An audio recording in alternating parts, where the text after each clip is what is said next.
Rebecca officially.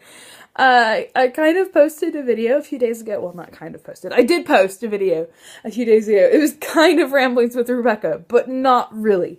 It was talking about the scholarships and fellowships process, and it was actually made for Michigan State University's Office of National and International Fellowships and Scholarships, NIFS, as we like to call it. But they asked for a 5-minute video, and I was like, hey, that's an episode posting. So I hope you all enjoyed that if you watched that. Primarily aimed definitely at students who are interested in the process or like looking at considering, contemplating, actually applying for some of these things, trying to get them to do that. But also a little reflection on, what a lovely time that was when I was writing up applications. Nice to remind myself of that as I'm wrapping up PhD applications this weekend. Anyway, to get back to Ramblings with Rebecca, I've been promising for far too many months actual content and several series on what I learned last year in law school. Promise that is happening. We're going to start on Monday in earnest. Scout's honor. In the meantime, this is 6 months too late or so, but better late than never.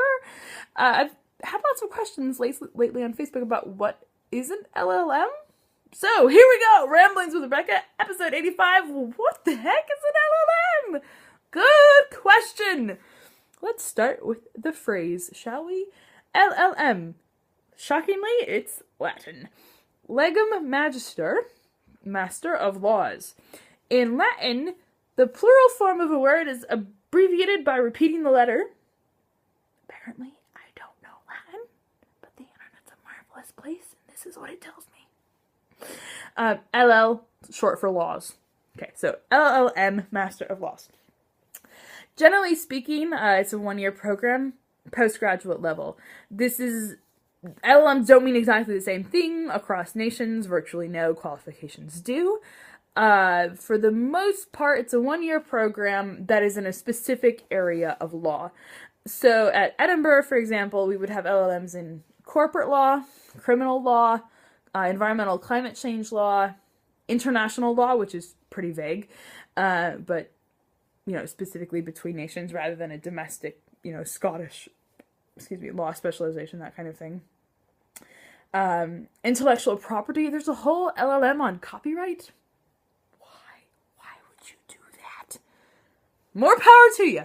Anyway, so LLMs are kind of like mega postgraduate level topical minors in a way.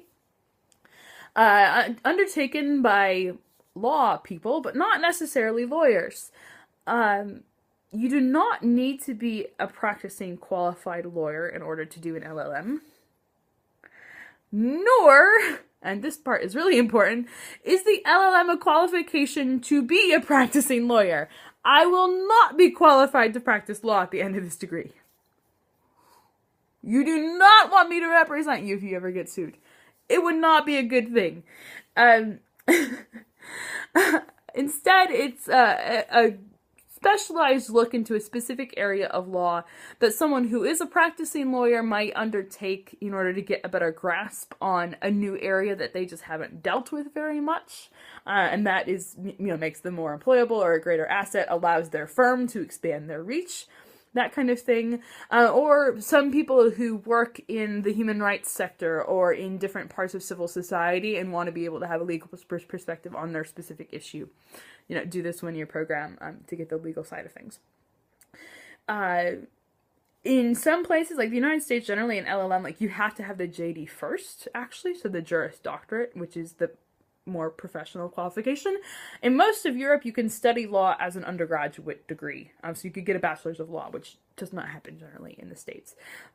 Which means we have quite a fun range of people in the LLM program. People who are already judges, people who've been practicing law for 5 years, and then also kids who are, kids, younger than me, 21 straight out of English law undergrad degrees. So quite a mix of people, but generally speaking, LLM, a postgraduate level topical minor, that is a degree, in a specialized area of law. There you go. I'm doing pretty much entirely environmental and human rights law, and just to get the legal perspective without any actual law practice whatsoever, ever.